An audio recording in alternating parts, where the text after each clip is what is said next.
Hi all. അപ്പോൾ നമുക്ക് ഇന്ന് നോക്കാൻ പോകുന്ന പോർഷൻ നമ്മുടെ തേർഡ് മോഡ്യൂളിൻ്റെ ബാക്കി പോർഷനാണ്. അപ്പോൾ നമ്മൾ കുറച്ച് കാര്യങ്ങൾ തേർഡ് മോഡ്യൂളിനകത്ത് പഠിച്ചിട്ടുണ്ട്. എന്തൊക്കെയാണ് പഠിച്ചിട്ടുള്ളത്? നമ്മുടെ GPS സിസ്റ്റത്തിൻ്റെ ഒരു ഇൻട്രൊഡക്ഷൻ പോലെ പറഞ്ഞിട്ടുണ്ടായിരുന്നു. ഏതൊക്കെ ടൈപ്പിലുള്ള നാവിഗേഷൻ സിസ്റ്റംസ് ഉണ്ട്, അപ്പോൾ അതിൻ്റെ ഓരോ ക്ലാസിഫിക്കേഷൻസും അതിൻ്റെ എന്താണ്, അതെങ്ങനെയാണ്, ഏത് കൺട്രിയുടെയാണ്, അങ്ങനെയുള്ള കുറച്ച് കാര്യങ്ങൾ നമ്മൾ കഴിഞ്ഞ ദിവസം നോക്കിയിട്ടുണ്ടായിരുന്നു. അപ്പോൾ നമ്മൾ അതുമായിട്ട് കണക്ട് ചെയ്ത പോർഷൻസ് പറഞ്ഞപ്പോൾ പറഞ്ഞു അമേരിക്കയിൽ ജനറേറ്റ് ചെയ്തിട്ടുള്ള അല്ലെങ്കിൽ അവരുടേതായിട്ടുള്ള GPS സിസ്റ്റം ആണ് നമുക്ക് ഈ ഒരു മോഡ്യൂളിലും നെക്സ്റ്റ് മോഡ്യൂളിലും പഠിക്കാനായിട്ടുള്ളത്. സോ അപ്പം അത് സ്റ്റാർട്ട് ചെയ്യാണ്. എന്താണ് GPS സിസ്റ്റം എന്നുള്ളത് നോക്കിക്കേ. Global positioning system GPS. ഇപ്പം global positioning system GPS is a radio navigation system provided by the US Department of Defense. നമ്മൾ ഓൾറെഡി പഠിച്ചിട്ടുള്ള കാര്യമാണ്. US ഡിപ്പാർട്ട്മെൻ്റ് ആണ് എന്ത് കൊണ്ടുവന്നത് ഗ്ലോബൽ പൊസിഷനിങ് സിസ്റ്റം എന്ന് പറയുന്ന ആ ഒരു ഇൻട്രൊഡക്ഷൻ അല്ലെങ്കിൽ കൊണ്ടുവന്ന സാധനം. GPS uses a constellation of 24 satellites to give the accurate position on the earth. എർത്തിൻ്റെ സർഫസിലുള്ള ഒരാളുടെ പൊസിഷൻ അല്ലെങ്കിൽ ഒരാളുടെ റെപ്രസെൻറ്റ് ചെയ്യാൻ വേണ്ടിയിട്ട് നമുക്ക് 24 സാറ്റലൈറ്റ്സ് ആയിരുന്നു സ്റ്റാർട്ടിങ്ങിൽ. അപ്പം ആ 24ൻ്റെ സ്ഥാനത്ത് 31 സാറ്റലൈറ്റ്സ് ആണ് യൂസ് ചെയ്യുന്നത്. അപ്പം 24 ആയിരുന്നു, ദെൻ നൗ യൂസിങ് 31 സാറ്റലൈറ്റ്സ് ആണ് യൂസ് ചെയ്യുന്നത്. നെക്സ്റ്റ് ഇനി പറയുന്നത് GPS. എ GPS റിസീവർ അല്ലെങ്കിൽ നമുക്ക് അതിനെ പറയാൻ പറ്റുന്ന പേരെന്താണ്? User on earth will receive the radio signal from these satellites and from this signal it is possible to calculate the position of earth. അതായത് സാറ്റലൈറ്റിൽ നിന്നും റിസീവേഴ്സിന് കിട്ടുന്ന സിഗ്നൽസിന് കറസ്പോണ്ടിങ് ആയിട്ടാണ് ഒരാളുടെ പൊസിഷൻ എർത്തിൻ്റെ സർഫസിൽ എവിടെയാണ് എന്ന് മനസ്സിലാക്കാൻ പറ്റുന്നത്. അപ്പം എന്തൊക്കെയാണ് ഒരാളുടെ പൊസിഷൻ പറയാൻ വേണ്ടി യൂസ് ചെയ്യുന്ന പാരാമീറ്റർ നമ്മൾ ഓൾറെഡി പറഞ്ഞു. Longitude and departure and altitude. ഈ 3 സാധനങ്ങളെ വെച്ചിട്ടാണ് ഒരാളുടെ പൊസിഷൻ റെപ്രസെൻറ്റ് ചെയ്യുന്നത്. ഓക്കെ ആണല്ലോ.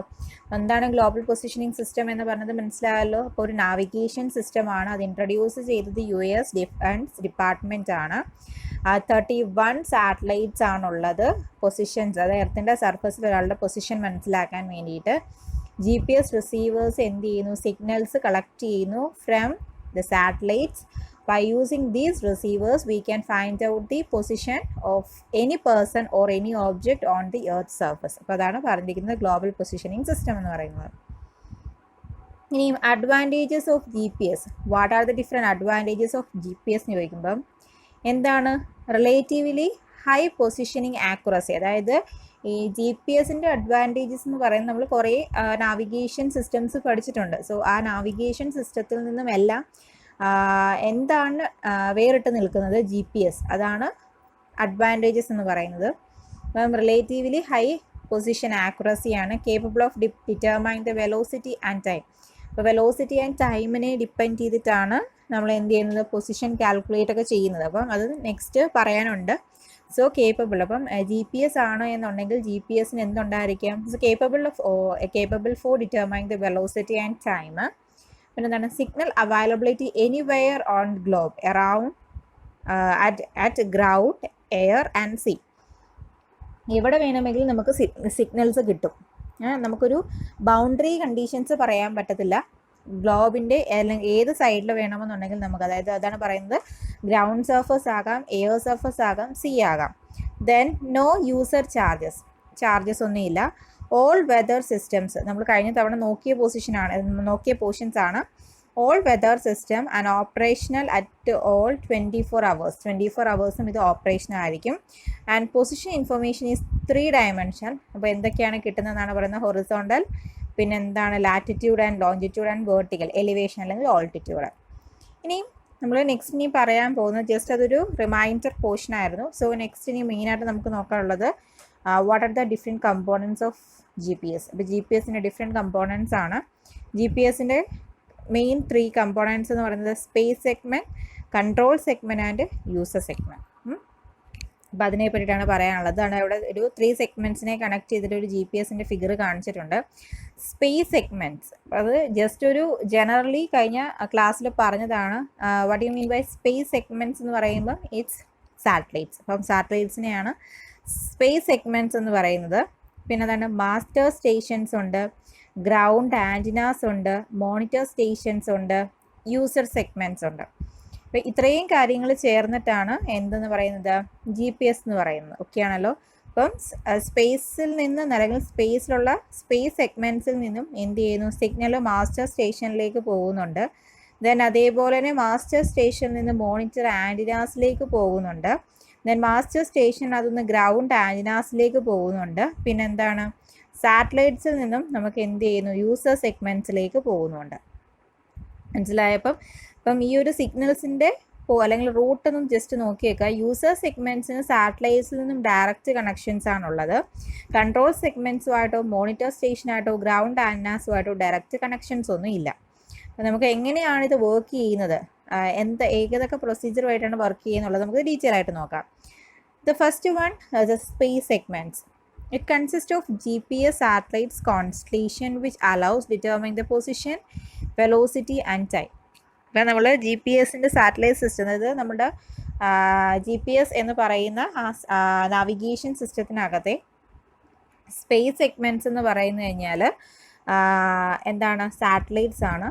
Satellites which allow determine the position, velocity and time. ഈ 3 കാര്യങ്ങൾ കണ്ടുപിടിക്കാൻ വേണ്ടിയാണ് നമ്മൾ സ്പേസ് സെഗ്മെൻറ്റ്സിനെ യൂസ് ചെയ്യുന്നത്. Constellation consist of 31 satellites. Renew ചെയ്തിട്ടുള്ളതാണ് പറയുന്നത്. 31 satellites placed in a 6 orbit at an altitude of എത്രയാണ് പറയുന്നത്, 26,600 kilometre with each plane inclined to an equator by 55 degree orbiting the earth every 12 hours. അപ്പം എന്താണ്, ഇക്വേറ്ററിൽ നിന്നും ഈ ഓർബിറ്റുകളിലൂടെയാണ് സാറ്റലൈറ്റ്സ് റൊട്ടേറ്റ് ചെയ്യുന്നത്.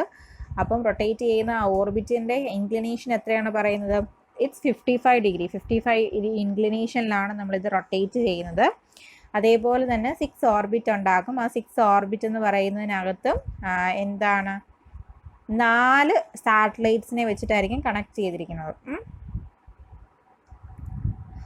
Then they are powered by solar panels and battery provide as a second power. They are അതിന് power provide ചെയ്ത് കൊടുക്കുന്നത്, അതായത് ഇത് സാറ്റലൈറ്റ്സിന് പവർ പ്രൊവൈഡ് ചെയ്ത് കൊടുക്കുന്നത് എന്താണ്, സോളാർ പാനൽസ് ആണ്. ദെൻ സെക്കൻഡറി ഓപ്ഷൻ ആണ് എന്തെന്ന് പറയുന്നത് ബാറ്ററീസ് എന്ന് പറയുന്നത്. പിന്നെ പറയുന്നുണ്ട് 4 സാറ്റലൈറ്റ്സ്, മിനിമം 4 സാറ്റലൈറ്റ്സ് എങ്കിലും ഉണ്ടായിരിക്കണം നമുക്ക് ഉണ്ടെങ്കിൽ. അതേപോലെ തന്നെ space segment is also design there will be A minimum 4 satellites visible at any point on the Earth's surface at any time. Every accurate atomic clock having a frequency of 10.23 megahertz is the GPS satellites provide most accurate timing system. അപ്പം അത് പറയുന്നത് എന്താണെന്ന് വെച്ച് കഴിഞ്ഞാൽ, നമ്മുടെ satellite സിസ്റ്റത്തിനകത്ത് ഒരു atomic clock provide ചെയ്തിട്ടുണ്ട്. അതായത് നമ്മൾ പറഞ്ഞു നമുക്ക് ഇതിനകത്തുനിന്ന് ടൈം മെഷർ ചെയ്യണമെന്ന് പറഞ്ഞല്ലേ. അപ്പോൾ ടൈമിനെ മെഷർ ചെയ്യാൻ വേണ്ടിയിട്ട് അവിടെ ഒരു ടൈം മെഷർ ചെയ്യുന്ന ഒരു ഇൻസ്ട്രുമെൻ്റ് ഉണ്ടായിരിക്കണം. So that is the atomic clock. Atomic clock ആണ് എന്താണ് ഡിറ്റർമൈനിങ് ദി ടൈം. നമുക്ക് അതിൻ്റെ ആ വാല്യൂ കിട്ടുന്നത് ഫ്രം ദി അറ്റോമിക് ക്ലോക്ക് ആയിരിക്കും. അതെല്ലാ സാറ്റലൈറ്റ്സിനകത്തും പ്രൊവൈഡ് ചെയ്ത് വെച്ചിട്ടുണ്ട്. ഈ അറ്റോമിക് ക്ലോക്കിൻ്റെ ഒരു പ്രത്യേകത എന്താണെന്ന് വെച്ച് കഴിഞ്ഞാൽ ലൈഫ് ലോങ് നമുക്കത് യൂസ് ചെയ്യാം. അത് എത്ര നാൾ വേണമെങ്കിൽ നമുക്കിതിനെ എന്ത് ചെയ്യാൻ പറ്റും, യൂസ് ചെയ്യാനായിട്ട് പറ്റും. വളരെ മില്ലി സെക്കൻഡ്സുകൾ പോലും നമുക്ക് എന്ത് ചെയ്യാനായിട്ട് പറ്റും, അതിനകത്തുനിന്ന് നമുക്ക് എടുക്കാനായിട്ട് പറ്റും. വളരെയധികം ആക്യുറേറ്റ് ആയിട്ടുള്ള ഒരു സാധനമാണ് ഈ എന്തെന്ന് പറയുന്നത് അറ്റോമിക് ക്ലോക്ക്. അപ്പം ഈ അറ്റോമിക് ക്ലോക്ക് വഴിയിട്ടാണ് സിഗ്നൽസ് അത് യൂസേഴ്സിനകത്തേക്ക് എത്തുന്ന, അല്ലെങ്കിൽ ഓരോ സ്ഥലത്തേക്ക് എത്തുന്ന ടൈം എത്രയാണ് എന്ന് മെഷർ ചെയ്യുന്നത്. ഓക്കെ ആണല്ലോ. പിന്നെ നെക്സ്റ്റ് പറയുന്നത് ദാറ്റ് ഈസ് ഓർബിറ്റൽ പീരീഡ്, അല്ലെങ്കിൽ 1 സിഡറൽ ഹവേഴ്സ് എന്ന് പറയുന്നു. അതായത് അത് പറയുന്നത് എന്താണെന്ന് വെച്ച് കഴിഞ്ഞാൽ, ഒരു പോയിന്റ് പറഞ്ഞിരുന്നു, ഇത് എർത്തിലെ ഏതെങ്കിലും ഒരു പോയിന്റിൽ ഓരോ സാറ്റലൈറ്റ്സും എന്ത് ചെയ്യുന്നുണ്ട്, 2 ടൈംസ് എന്ത് ചെയ്യുന്നുണ്ട്, മീറ്റ് ചെയ്യുന്നുണ്ട്. അതായത് ഒരു ഡേ എടുക്കുകയാണെന്നുണ്ടെങ്കിൽ ഇപ്പം ഇതാണ് പോയിന്റ് എന്നുണ്ടെങ്കിൽ ഈ പോയിന്റിനെ 2 തവണ എന്ത് ചെയ്യുന്നുണ്ട്, സാറ്റലൈറ്റ്സ് വന്ന് മീറ്റ് ചെയ്യുന്നുണ്ട്. അപ്പം ആ മീറ്റ് ചെയ്യുന്നതാണ് നമ്മൾ എന്ത് പറയുന്നത്, ഇറ്റ്സ് 1 സിഡറൽ ഹവേഴ്സ് എന്ന് പറയുന്നത്. അപ്പോൾ അതെന്ന് പറയുന്നത് 4 minutes less than the duration of the solar day ആണ്. മനസ്സിലായോ? അപ്പം സിഡറൽ ഹവേഴ്സ് പറഞ്ഞു. ഓർബിറ്റൽ, അതിനെ പറയുന്ന പേരാണ് ഓർബിറ്റൽ പീരീഡ് എന്ന് പറയുന്നത്. ഓക്കെ ആണേ. നെക്സ്റ്റ് സ്പേസ് സെഗ്മെൻറ്റ്സിൻ്റെ ബേസിക് ഫങ്ഷൻസ് എന്തൊക്കെയാണ്? The basic functions of the space segments അല്ലെങ്കിൽ satellites to receive and store the data transmitted by the control segments. Control segments provide ചെയ്യുന്ന ഡേറ്റാസിനെ റിസീവ് ചെയ്യുക. Maintain the accurate time by atomic clocks. Atomic clocks by use ചെയ്തിട്ട് എന്ത് ചെയ്യുന്നു? Time maintain ചെയ്യുന്നു. Transmit the information and the signal to the users to provide a platform and orbit for the transmitters. Then next വരുന്നത് control segments ആണ്. Control segments എന്ന് പറഞ്ഞു കഴിഞ്ഞാൽ നമ്മുടെ ഗ്രൗണ്ടിൽ പ്രൊവൈഡ് ചെയ്ത് വെച്ചിരിക്കുന്ന stations, monitor stations, ground antennas, ഇതെല്ലാം കൺട്രോൾ സെഗ്മെൻറ്റ്സ്. ആ കൺട്രോൾ സെഗ്മെൻറ്റ്സിനകത്ത് ആ പേരിൽ തന്നെ ഉണ്ട് എന്താണ് പറയുന്നത്? കൺട്രോൾ ചെയ്യാൻ വേണ്ടിയാണ് യൂസ് ചെയ്യുന്നത്. അപ്പോൾ control segments consist of 2 master stations. അപ്പം ഇത് അപ്ഡേറ്റഡ് ആയിട്ടാണ്. അപ്പോൾ പലയിടത്തും നമുക്ക് ഒരു മാസ്റ്റർ സ്റ്റേഷൻ എന്നാണ് പറയപ്പെടുന്നത്. അപ്പം പക്ഷേ ഇത് മെയിനായിട്ട് നമ്മൾ പറയുകയാണെന്നുണ്ടെങ്കിൽ 2 മാസ്റ്റർ സ്റ്റേഷനാണ്. ഒന്ന് സ്റ്റാൻഡ് ബൈ ആണ്. അപ്പം control segments consist of 2 master station, 16 monitor station and 12 ground antennas. അപ്പം ഈ കൺട്രോൾ സെഗ്മെൻറ്റ്സ് നമ്മൾ സാധാരണയായിട്ട് യൂസ് ചെയ്യുന്നത് ഫോർ കൺട്രോളിങ് ദി സാറ്റലൈറ്റ്സ്. അതാണ് മെയിനായിട്ട് പറയുന്നത്. അപ്പോൾ കൺട്രോൾ ചെയ്യാൻ വേണ്ടിയിട്ടാണ് നമ്മൾ സാധാരണയായിട്ട് യൂസ് ചെയ്യുന്നത്. അതിപ്പോൾ കൺട്രോൾ ചെയ്യുക എന്ന് പറഞ്ഞു കഴിഞ്ഞാൽ നമ്മൾ പറഞ്ഞു ഈ സാറ്റലൈറ്റ്സ് എന്ന് പറയുന്നത് എന്താണ്? ഓർബിറ്റിനകത്തൂടെ ഇങ്ങനെ റൊട്ടേറ്റ് ചെയ്തുകൊണ്ടിരിക്കുകയാണ്. അപ്പം ഇങ്ങനെ റൊട്ടേറ്റ് ചെയ്തുകൊണ്ടിരിക്കുമ്പോൾ ഈ ഒരു മോണിറ്റർ സ്റ്റേഷനിലിരിക്കുന്നത്, മോണിറ്റർ സ്റ്റേഷൻ എന്ന് പറയുന്നതും ഈ മാസ്റ്റർ സ്റ്റേഷൻസും എല്ലാം സയൻറ്റിസ്റ്റുകളിലുള്ളതാണ്. അല്ലെങ്കിൽ അവിടെ സയൻറ്റിസ്റ്റുകൾ വർക്ക് ചെയ്യുന്നതാണ്, അല്ലെങ്കിൽ അവരുടെ കൺട്രോളിലാണ് ഇത് പോകുന്നത്. അവരെപ്പോഴും ഈ ഒരു സാറ്റലൈറ്റ്സിനെ എപ്പോഴും വീക്ഷിച്ചുകൊണ്ടിരിക്കുകയായിരിക്കും. അതായത് നമ്മൾ ഇട്ട ഓർബിറ്റിൽ ഇത് ട്രാവൽ ചെയ്യുന്നുണ്ടോ, അല്ലെങ്കിൽ ആ ഓർബിറ്റിലൂടെ പോയി കഴിഞ്ഞാൽ കിട്ടേണ്ട ആൻസർ അല്ലെങ്കിൽ കിട്ടേണ്ട സിഗ്നൽസ് ഒക്കെ കിട്ടുമോ, അത് പോകുന്ന ടൈം അത് എങ്ങനെയാണ് പോകുന്നത്, അപ്പോൾ അതിൻ്റെ ടൈമിന് എന്തെങ്കിലും വേരിയേഷൻസ് ഉണ്ടോ, അങ്ങനെയുള്ള എല്ലാ കാര്യങ്ങളും അവരിങ്ങനെ ചെക്ക് ചെയ്തുകൊണ്ടേ ഇരിക്കുകയായിരിക്കും. അപ്പം ഇൻ കേസ് എന്തെങ്കിലും ഒരു പ്രശ്നങ്ങൾ വരുന്നുണ്ടെങ്കിൽ അതിനെ മോണിറ്റർ ചെയ്തിട്ട് ഇപ്പോൾ ഓർബിറ്റ് മാറ്റണമെന്നുണ്ടെങ്കിൽ അതിനെ ഓർബിറ്റ് മാറ്റുക, ടൈം മാനേജ്മെൻറ്റ് ചെയ്യണമെന്നുണ്ടെങ്കിൽ ടൈം മാനേജ്മെൻറ്റ് ചെയ്യുക. അപ്പം ഇതൊക്കെയാണ് എന്ത് ചെയ്യുന്നത്? ഈ മാസ്റ്റർ സ്റ്റേഷനിൽ മോണിറ്റർ സ്റ്റേഷനുള്ള ഇരിക്കുന്നവരെയൊക്കെ കാര്യം. ഇനിയിപ്പം എന്തിനാണ് ഇനി ഗ്രൗണ്ട് ആൻറ്റിനാസ്? ഇതുമായിട്ട് ഗ്രൗണ്ട് ആൻറ്റിനാസ് എന്ന് പറയുന്ന നമ്മുടെ സയൻറ്റിസ്റ്റ് ഒന്നും ഇല്ല, ഇപ്പോൾ ആൻറ്റിനാസ് മാത്രമായിട്ട് നിൽക്കുകയാണ്. അപ്പോൾ എന്തിനാണ് ഇനി ഗ്രൗണ്ട് ആൻറ്റിനാസ് എന്ന് വെച്ച് കഴിഞ്ഞാൽ, ഈ മാസ്റ്റർ സ്റ്റേഷനും മോണിറ്റർ സ്റ്റേഷനിലും നമ്മൾ സയൻറ്റിസ്റ്റ് എന്തെങ്കിലും ഒരു കാര്യം ചെയ്താൽ, അല്ലെങ്കിൽ എന്തെങ്കിലും ഒരു സിഗ്നൽ സാറ്റലൈറ്റിലേക്ക് വിടണം എന്നുണ്ടെങ്കിൽ അവർക്കത് ഡയറക്റ്റ് വിടാനായിട്ട് പറ്റത്തില്ല. They transmitted to the ground antennas. അപ്പോൾ ഗ്രൗണ്ട് ആൻറ്റിനാസ് ആണ് ഇത് സാറ്റലൈറ്റ്സിലേക്ക് എന്ത് ചെയ്യുന്നത്? ട്രാൻസ്മിറ്റ് ചെയ്യുന്നത്. അതായത് ഗ്രൗണ്ട് സ്റ്റേഷനിൽ നിന്നും മോണിറ്റർ സ്റ്റേഷനിൽ നിന്നും എന്തെങ്കിലും ഒരു ചേഞ്ചസ് സാറ്റലൈറ്റ്സിൻ്റെ മൂവ്മെൻറ്റിന് വരുത്തണമെന്നുണ്ടെങ്കിൽ, അല്ലെങ്കിൽ ഓർബിറ്റിൽ വരുത്തണമെന്നുണ്ടെങ്കിൽ അതിന് കറസ്പോണ്ടിങ് ആയിട്ടുള്ള സിഗ്നൽസിനെ മാസ്റ്റർ സ്റ്റേഷനും മോണിറ്റർ സ്റ്റേഷനും കറസ്പോണ്ടിങ് ആൻറ്റിനാസിനകത്തേക്ക് ട്രാൻസ്മിറ്റ് ചെയ്യും. ഇപ്പോൾ ആൻറ്റിനാസ് എന്ന് പറയുന്നത് 12 ആൻറ്റിന ഉണ്ട്. ഈ 12 ആൻറ്റിനയിലെ ഏത് ആൻറ്റിനയിലകത്തേക്ക് വേണമെങ്കിലും നമുക്ക് ഈ സിഗ്നൽസിനെ ട്രാൻസ്മിറ്റ് ചെയ്യാം. ആ പെർട്ടിക്കുലർ ആൻറ്റിനയുടെ എന്താണ് ആ സിഗ്നൽ കൊടുക്കാൻ വേണ്ടിയിട്ട് വരുന്ന ആ ഒരു പാതയിൽ വരുമ്പോൾ മാത്രമേ അവിടുന്ന് സിഗ്നൽ സാറ്റലൈറ്റിലേക്ക് പോകത്തുള്ളൂ. അതായത് ഇപ്പം നമുക്കൊരു 4 ആൻറ്റിന എടുക്കാൻ പറ്റും. നമ്മൾ സപ്പോസ് ഒരു 4 ആൻറ്റിന പ്രൊവൈഡ് ചെയ്തിരിക്കുന്നു. അപ്പം നമ്മൾ മോണിറ്റർ സ്റ്റേഷനകത്തുനിന്നും സിഗ്നൽസിനെ ആ 3ാമത്തെ ആൻറ്റിനയിലേക്കാണ് നമ്മൾ എന്ത് ചെയ്യുന്നത്? ട്രാൻസ്മിറ്റ് ചെയ്യുന്നത്. ഏത് വേണമെങ്കിലും വിടാം. 3ാമത്തേനകത്തേക്ക് വിടുകയാണെന്നുണ്ടെങ്കിൽ നമ്മുടെ സാറ്റലൈറ്റ്സ് ഈ 3ാമത്തെ ആൻറ്റിനയിലേക്ക് കണക്ഷൻ വരുന്ന സമയത്താണ് ഈ സിഗ്നലിനെ ആ ആൻറ്റിനയിൽ നിന്ന് സാറ്റലൈറ്റ്സിലേക്ക് എന്ത് ചെയ്യുന്നത്? ട്രാൻസ്മിറ്റ് ചെയ്യുന്നത്. അല്ലാതെ എവിടെയെങ്കിലും വരുമ്പോൾ ആൻറ്റിനയ്ക്ക് ട്രാൻസ്മിറ്റ് ചെയ്യാൻ പറ്റത്തില്ല. പ്രോപ്പർ അതിൻ്റെ കോൺടാക്റ്റ് വരുന്ന സമയത്ത് മാത്രമേ ട്രാൻസ്മിറ്റ് ചെയ്യാനായിട്ട് പറ്റത്തുള്ളൂ. അപ്പം പൊതുവേ പറഞ്ഞു കഴിഞ്ഞാൽ control segment used for controlling the orbit and satellites എന്താണ് റൊട്ടേഷൻ ടൈം എക്സെട്ര. അപ്പം സാറ്റലൈറ്റ്സുമായിട്ട് ബന്ധപ്പെട്ട എല്ലാ കാര്യങ്ങൾക്കും അവിടെ കൺട്രോൾ ചെയ്യാൻ വേണ്ടിയിട്ടാണ് കൺട്രോൾ സെഗ്മെൻറ്റ്സ് യൂസ് ചെയ്യുന്നത്. അപ്പം കൺട്രോൾ സെഗ്മെൻറ്റ്സിനെ പറ്റി അടുത്ത് പറയുന്നത്, the ground station send the orbital data to the master station which turn send to the corrected data to the satellite.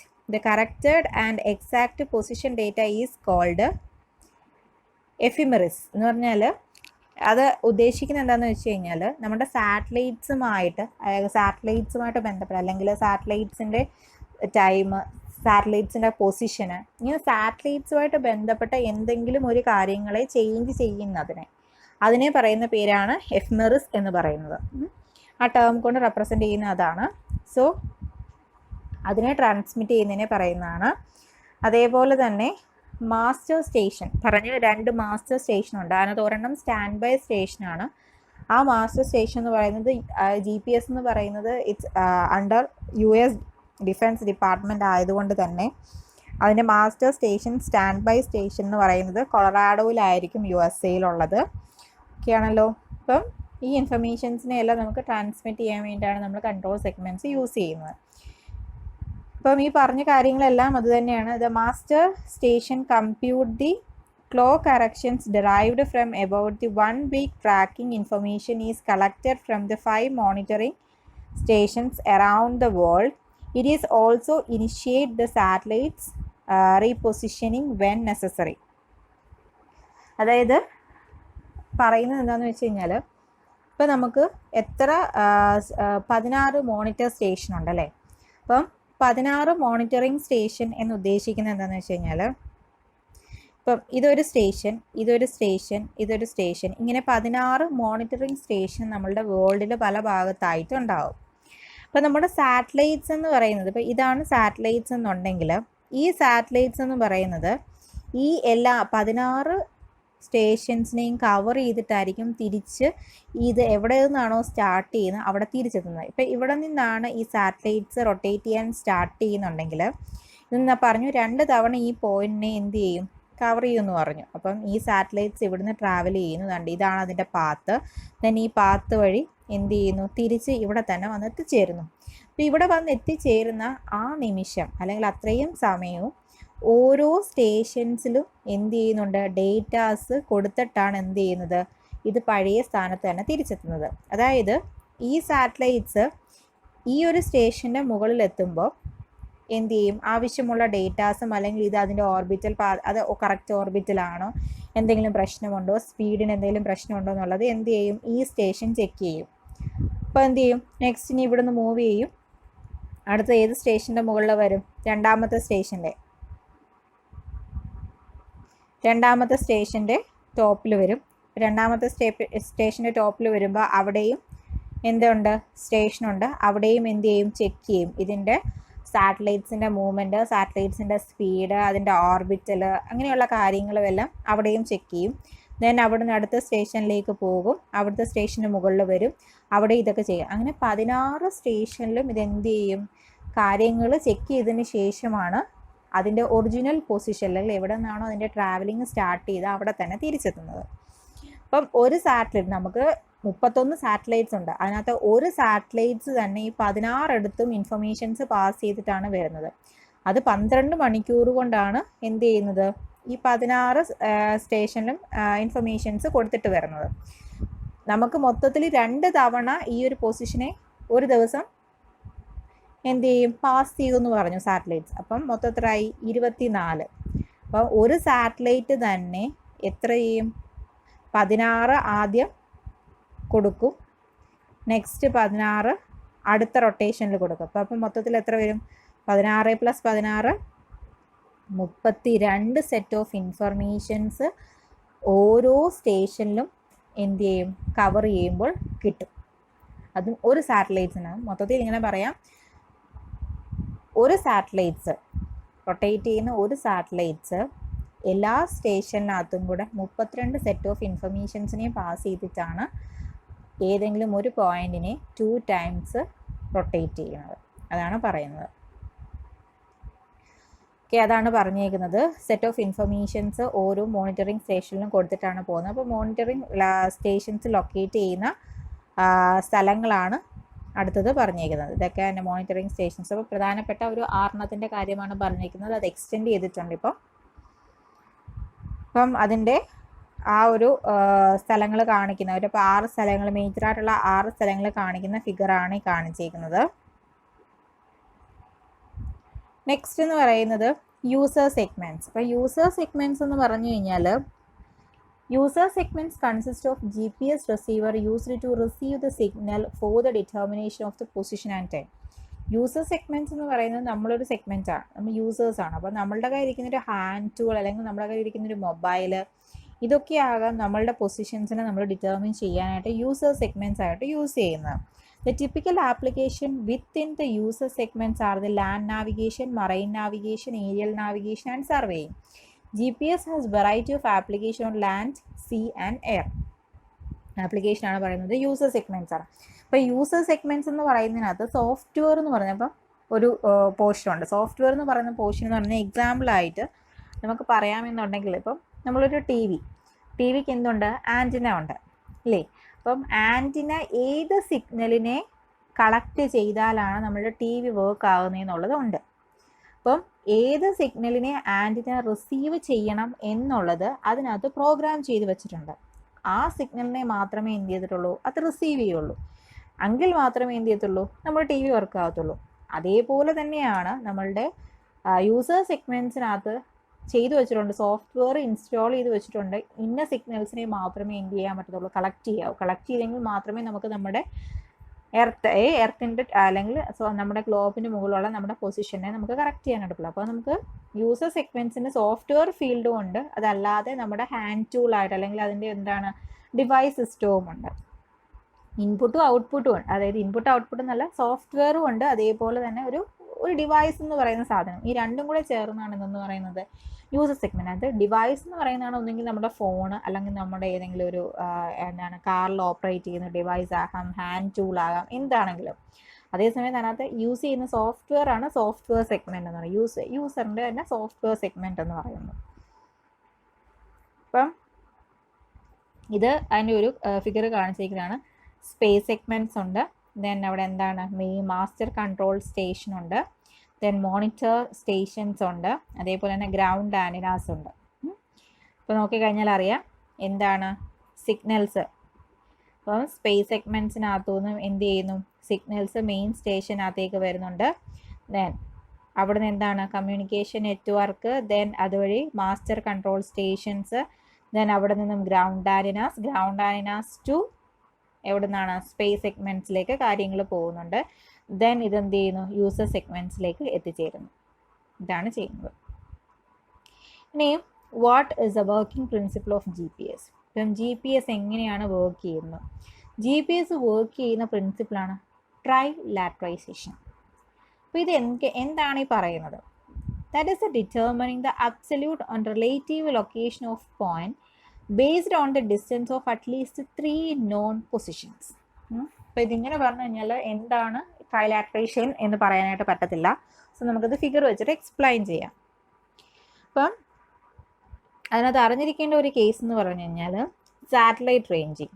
ഇപ്പം സാറ്റലൈറ്റ് റേഞ്ചിങ് എന്ന് പറഞ്ഞു കഴിഞ്ഞാൽ if the distance of the satellite from A GPS receiver on earth is determined, and then it can be known that the position of the receiver must be at some point on the surface of an imaginary sphere of radius equal to the distance and with the satellites as center. By intersecting 3 such imaginary sphere, the receiver position can be determined accurately. അപ്പോൾ അത് പറയുന്നത് എന്താണെന്ന് വെച്ച് കഴിഞ്ഞാൽ ഇപ്പോൾ ഈ ഒരു figure നോക്കാം. അപ്പോൾ ഇത് നമ്മുടെ ഫസ്റ്റ് ഫിഗർ അല്ലേ, ഇവിടെ ഒരു എർത്ത് കാണിച്ചിട്ടുണ്ട്. അപ്പം ഇവിടെ ഒരു സാറ്റലൈറ്റും ഉണ്ട്. അപ്പം സാറ്റലൈറ്റിൽ നിന്നും ഒരു വ്യക്തി അല്ലെങ്കിൽ ഒരു ഒബ്ജക്റ്റ്, ആ ഒബ്ജക്റ്റിലേക്കുള്ള ഡിസ്റ്റൻസ് അറിയാം. ഓക്കെ ആണല്ലോ. ഇനി അതിനെ റേഡിയസ് ആക്കി നിർത്തിക്കൊണ്ട്, അപ്പം ഇതിനകത്താണെന്നുണ്ടെങ്കിൽ ഇതാണ് സാറ്റലൈറ്റ്. അപ്പം സാറ്റലൈറ്റ് ഇവിടെ എവിടെയോ ഈ ഒരു സ്പിയർ പാസ് ചെയ്യുന്ന എവിടെയോ ആണ് ആൾ നിൽക്കുന്നത്. സോ ഇവിടെ നിന്നും ആ സ്പിയറിലേക്കുള്ള ഡിസ്റ്റൻസ് ആയിരിക്കുമല്ലോ അയാൾ നിൽക്കുന്ന ഡിസ്റ്റൻസ് എന്ന് പറയുന്നത്. സോ ആ ഡിസ്റ്റൻസ് നോണാണ്. സോ അതിനെ റേഡിയസ് ആക്കി നിർത്തിക്കൊണ്ട്, മനസ്സിലായതിനെ റേഡിയസ് ആക്കി നിർത്തിക്കൊണ്ട് എന്ത് ചെയ്യുക, സ്പിയർ കൺസിഡർ ചെയ്യുക. അതാണ് ഇവിടെ പറഞ്ഞിരിക്കുന്നത്. The distance of the satellite from A GPS receiver on the earth is determined. അപ്പോൾ GPS റിസീവ് ചെയ്യുന്ന ആൾ എർത്തിൻ്റെ സർഫസിൽ എവിടെയാണ്, എത്ര ഡിസ്റ്റൻസിലാണെന്ന് ഡിറ്റർമിൻ ചെയ്യുക. Then it can be known that the position of the receiver must be at some point of the surface of the imaginary sphere of radius is equal to the distance and with the satellites at the centre. അപ്പോൾ ഇവിടെ സാറ്റലൈറ്റ്സിനെ സെൻറ്ററാക്കി നിർത്തിക്കൊണ്ട് ആരാണോ റിസീവറിൻ്റെ ഈ ഒരു distance measure ചെയ്ത് എന്ത് ചെയ്തു, ഒരു സ്പിയർ കൺസിഡർ ചെയ്തു.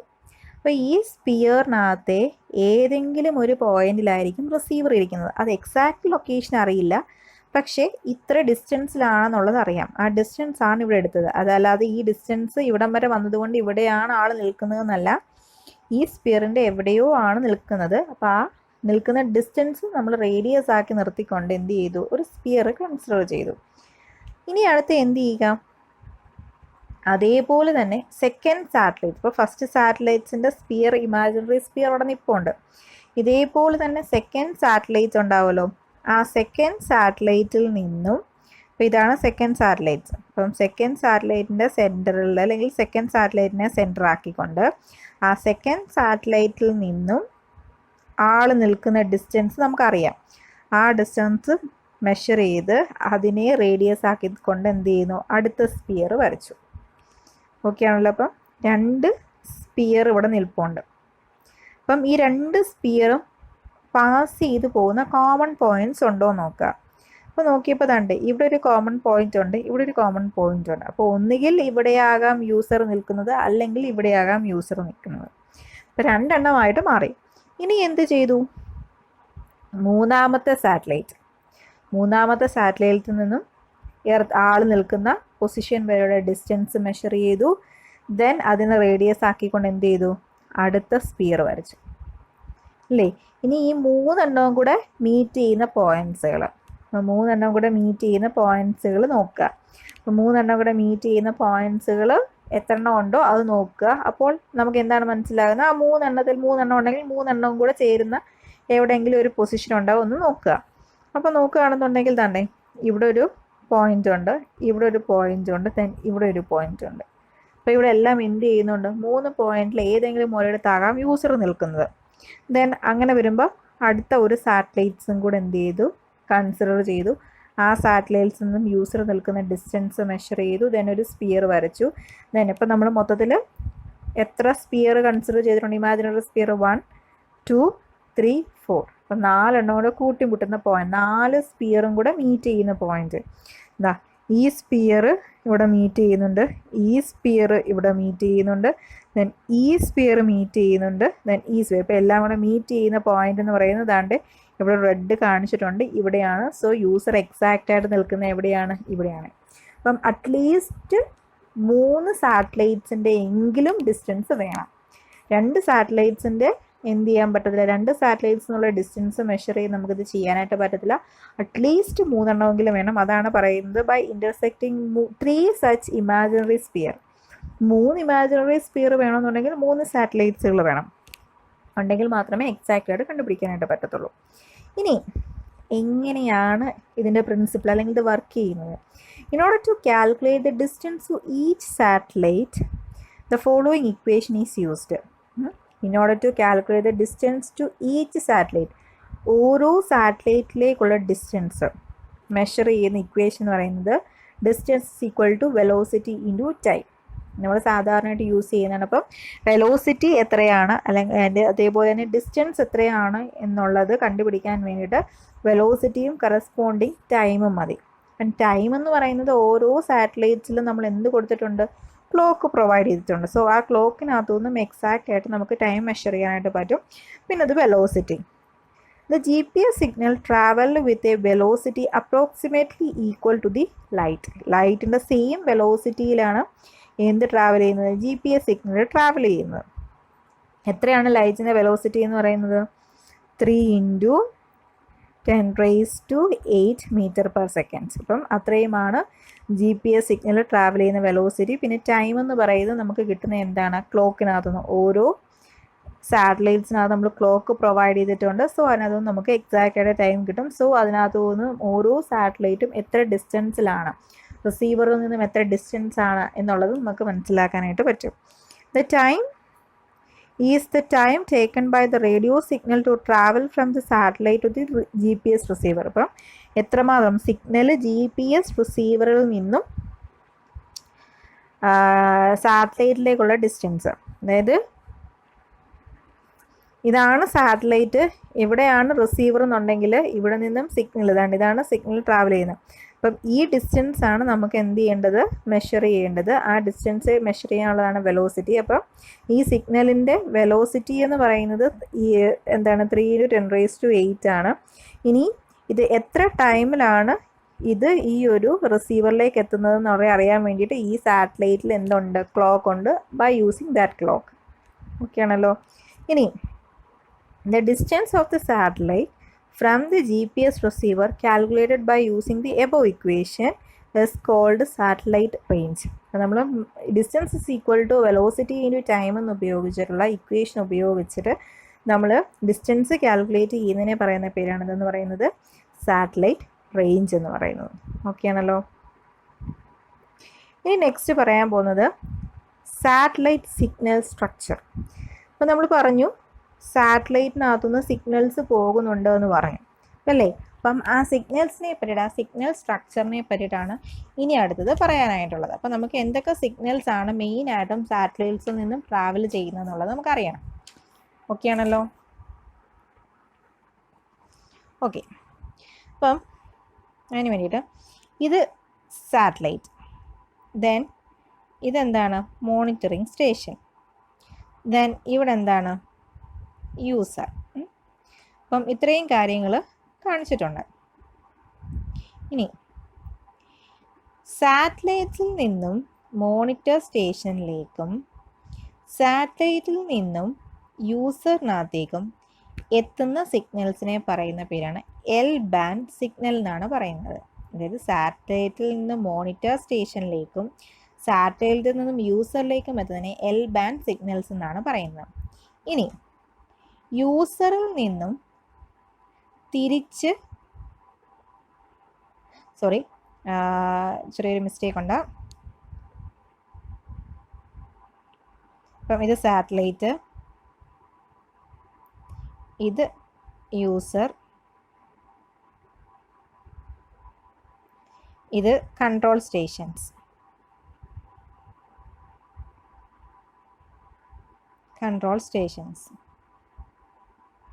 ഓക്കെ, സാറ്റലൈറ്റിൽ നിന്നും യൂസറിലേക്കും സാറ്റലൈറ്റിൽ നിന്നും കൺട്രോൾ സ്റ്റേഷനിലേക്കും എത്തുന്നത് എൽ ബാൻഡ് സിഗ്നൽസ്. ഓക്കെ ആണല്ലോ. ദെൻ കൺട്രോൾ സ്റ്റേഷനിൽ നിന്നും തിരിച്ച് സാറ്റലൈറ്റിലേക്ക് പോകുന്ന സിഗ്നൽ എന്ന് പറയുന്നത് എസ് ബാൻഡ് സിഗ്നൽസ് ആണ്. അപ്പം സാറ്റലൈറ്റിൽ നിന്നും യൂസറിലേക്കും സാറ്റലൈറ്റിൽ നിന്നും കൺട്രോൾ സ്റ്റേഷനിലേക്കും പാസ് ചെയ്ത് പോകുന്ന സിഗ്നലിനെ പറയുന്ന പേര് എൽ ബാൻഡ് സിഗ്നൽ എന്നും, അതേപോലെ തന്നെ കൺട്രോൾ സ്റ്റേഷനിൽ നിന്നും തിരിച്ച് സാറ്റലൈറ്റ്സിലേക്ക് പോകുന്ന സിഗ്നലിനെ നമ്മൾ എസ് ബാൻഡ് സിഗ്നൽ എന്നുമാണ് പറയുന്നത്. ഇതെല്ലാം റേഡിയോ ആക്റ്റീവ് സിഗ്നൽസ് ആണ്. ഓക്കെ ആണല്ലോ. അപ്പം അതിനകത്ത് ഫസ്റ്റ് പറയുന്നത് ക്യാരിയർ വേവ് എന്നാണ് പറയുന്നത്. അപ്പം ക്യാരിയർ വേവ് എന്ന് പറയുന്നത് നേരത്തെ കേട്ടിട്ടുണ്ട്. ക്യാരിയർ വേവ് എന്ന് പറഞ്ഞു കഴിഞ്ഞാൽ പ്രത്യേകിച്ച് ഡേറ്റാസ് ഒന്നും അത് എന്ത് ചെയ്യുന്നില്ല, ട്രാവൽ ചെയ്ത് കൊണ്ടുപോകുന്നില്ല. ജസ്റ്റ് നമ്മൾ ഏത് വേവിനെയാണോ ട്രാൻസ്മിറ്റ് ചെയ്യുന്നത് ആ ട്രാൻസ്മിറ്റ് ചെയ്ത വേവിനെ ഒന്ന് മോഡുലേറ്റ് ചെയ്യാൻ വേണ്ടിയിട്ട്, അല്ലെങ്കിൽ അതിനെ ആംപ്ലിറ്റ്യൂഡ് കുറഞ്ഞു പോയിട്ടുണ്ടെങ്കിൽ അതൊന്ന് കൂട്ടാൻ വേണ്ടിയിട്ട്, അപ്പം സിഗ്നൽസിനെ എന്ത് ചെയ്യാൻ വേണ്ടിയിട്ട്, ഒന്ന് സേവ് ചെയ്യാൻ വേണ്ടിയിട്ട്, അതായത് നമ്മൾ വിടുന്ന സിഗ്നൽസ് അതേപോലെ തന്നെ എവിടെയാണോ എത്തേണ്ടത് അവിടെ എത്താൻ വേണ്ടിയിട്ട് യൂസ് ചെയ്യുന്നതാണ് ക്യാരിയർ വേവ്. അതല്ലാതെ പ്രത്യേകിച്ച് അതിൻ്റെ ഫങ്ഷൻ ഒന്നുമില്ല. So these are the radio waves. There are 2 types. 2 types ഉണ്ട്. L1 ക്യാരിയർ വേവും L2 ക്യാരിയർ വേവും. അതിൻ്റെ ഫ്രീക്വൻസിയാണ് പറഞ്ഞിരിക്കുന്നത്. L1 ക്യാരിയർ വേവിൻ്റെ ഫ്രീക്വൻസി എന്ന് പറയുന്നത് 1575.42 മെഗാഹെഡ്സും ആൻഡ് L2 ക്യാരിയർ വേവ് എന്ന് പറയുന്നത് 1227.60 മെഗാഹെഡ്സും. ഓക്കെ ആണല്ലോ. Then used to transmit the information from satellite to receiver. സാറ്റലൈറ്റിൽ നിന്നും റിസീവറിലേക്ക്. The information or code cannot travel by itself, so it needs to be modulated or carrier wave for transmission. അതായത് നമ്മൾ എന്ത് ചെയ്യുന്നത്, അതായത് സാറ്റലൈറ്റ്സിൽ നിന്നും യൂസറിലേക്ക് എത്തിച്ചേരുന്ന സിഗ്നൽസ് തനിയെത്താനെ ഇനി വരത്തില്ല, അല്ലെങ്കിൽ വരാൻ പറ്റത്തില്ല. കാരണം അതെന്താകും, ഇടയ്ക്ക് വെച്ചിട്ട് അതിൻ്റെ ആംപ്ലിറ്റ്യൂഡ് കുറഞ്ഞു പോകും. സോ ആ ആംപ്ലിറ്റ്യൂഡ് കുറഞ്ഞു പോകാതെ ഇത്രയും ആംപ്ലിറ്റ്യൂഡിൽ തന്നെ തിരിച്ച് യൂസറിലേക്ക് എത്താൻ വേണ്ടിയാണ് നമ്മൾ ക്യാരിയർ വേവിനെ യൂസ് ചെയ്യുന്നത്. Carrier waves travel towards the earth with a velocity equal to the light. ലൈറ്റിൻ്റെ സെയിം വെലോസിറ്റിയിൽ തന്നെയാണ് കിട്ടുന്നത്. എത്രയാണത്? 3 × 10⁸ meter per second.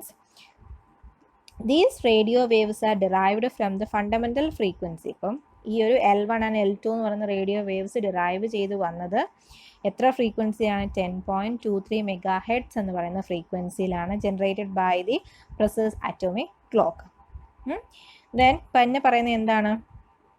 GPS communicate to receivers using codes. Codes are binary strings of zeros and ones. എന്ന് പറഞ്ഞാൽ ഈ L1 and L2 എന്ന് പറയുന്ന waves എന്ന് പറയുന്നത് എന്താണ്? അത് സൈൻ വേവ്സ് ആണ്. അതേപോലെ തന്നെ GPS communicate to the receivers. GPS റിസീവേഴ്സുമായിട്ട് കമ്മ്യൂണിക്കേറ്റ് ചെയ്യുന്നതെന്ന് പറയുന്നത് ബൈ യൂസിങ് കോഡ്സ് വെച്ചിട്ടാണ്. അത് എന്താണെന്നൊരു ഫിഗറിനകത്ത് പറയാം. അതെന്ന് പറയുന്ന ബൈനറി നമ്പേഴ്സൊക്കെ നമ്മൾ പഠിച്ചിട്ടുണ്ട്. എന്താണ്? സീറോസിൻ്റെയും വൺസിൻ്റെയും ആയിട്ടുള്ള കോമ്പിനേഷനാണ് ബൈനറി നമ്പേഴ്സ്. അത് വെച്ചിട്ടാണ് GPS communicating to the users. Okay ആണല്ലോ. അപ്പം ക്യാരിയർ വേവ് എന്ന് പറഞ്ഞു കഴിഞ്ഞാൽ ഏത് സിഗ്നൽസ് ആണോ നമ്മൾ എന്ത് ചെയ്യുന്നത്, സാറ്റലൈറ്റ്സിൽ നിന്നും യൂസറിലേക്ക് എത്തിച്ചേരുന്നത്, ആ സിഗ്നൽസിനെ മോഡുലേറ്റ് ചെയ്യാൻ വേണ്ടിയിട്ടാണ് നമ്മൾ ക്യാരിയർ വേവ് യൂസ് ചെയ്യുന്നത്. ക്യാരിയർ വേവ് എന്ന് പറയുന്നതിന് വേറെ ഫങ്ഷൻസ് ഒന്നുമില്ല. ജസ്റ്റ് ഏത് വേവാണോ അത് നമ്മൾ ട്രാൻസ്മിറ്റ് ചെയ്യുന്നത്, ആ ട്രാൻസ്മിറ്റ് ചെയ്ത വേവിനെ എന്ത് ചെയ്യുന്നു? കുറച്ചുകൂടെ സ്ട്രെങ്തൺ ചെയ്യുന്നു. അതിന് വേണ്ടിയിട്ടാണ് ക്യാരിയർ വേവ് യൂസ് ചെയ്യുന്നത്. അത് ബൈ ഒരു ക്യാരിയർ മാത്രമാണ്. ഓക്കെ, വേറെ ഫങ്ഷൻസ് ഒന്നും അതിനുണ്ടാകത്തില്ല. സോ ഇത് സാറ്റലൈറ്റ് സിഗ്നൽ, അതായത് സാറ്റലൈറ്റ് സിഗ്നൽ സ്ട്രക്ചറിൻ്റെ ഫസ്റ്റ് പോർഷനാണ്. എന്താണ് ക്യാരിയർ വേവ് എന്ന് പറയുന്നത്. ഇനിയിപ്പം L1 and L2 അതല്ലാതെ നമുക്ക് വേറെയും എന്തുണ്ട്? വേവ്സ് ഉണ്ട്. ആ വേവ് എല്ലാം കൂടെ ചേർന്നിട്ടാണ് നമ്മൾ എന്ത് പറയുന്നത്? സാറ്റലൈറ്റ് സിഗ്നൽ സ്ട്രക്ചർ എന്ന് പറയുന്നത്. ഓക്കെ ആണല്ലോ. അപ്പം അത് നെക്സ്റ്റ് ക്ലാസ്സിൽ നോക്കാം. അപ്പോൾ ജസ്റ്റ് എന്താ നോക്കുക, എന്താണ് ക്യാരിയർ വേവ് എന്നുള്ളത് ഇപ്പം ജസ്റ്റ് നോക്കി വെച്ചിട്ടുണ്ട്. അപ്പോൾ ജസ്റ്റ് ഇത് വെച്ചിട്ടാണ് നമ്മൾ നെക്സ്റ്റ് ക്ലാസ് സ്റ്റാർട്ട് ചെയ്യുന്നത്. ക്യാരിയർ വേവ്, അതേപോലെ തന്നെ ക്യാരിയർ വേവായിട്ട് കണക്ട് ചെയ്യുന്ന വേറെ വേവ്സ്. അപ്പം ഈ L1 ഉം L2 ഉം എന്ത് മോഡുലേറ്റ് ചെയ്യുന്നു, ഏത് വേവ്സിനെയാണ് മോഡുലേറ്റ് ചെയ്യുന്നത് എന്നൊക്കെയുള്ളതാണ് നെക്സ്റ്റ് ക്ലാസ്സിൽ നോക്കാൻ പോകുന്നത്. ഓക്കെ ആണല്ലോ. Okay, thank you.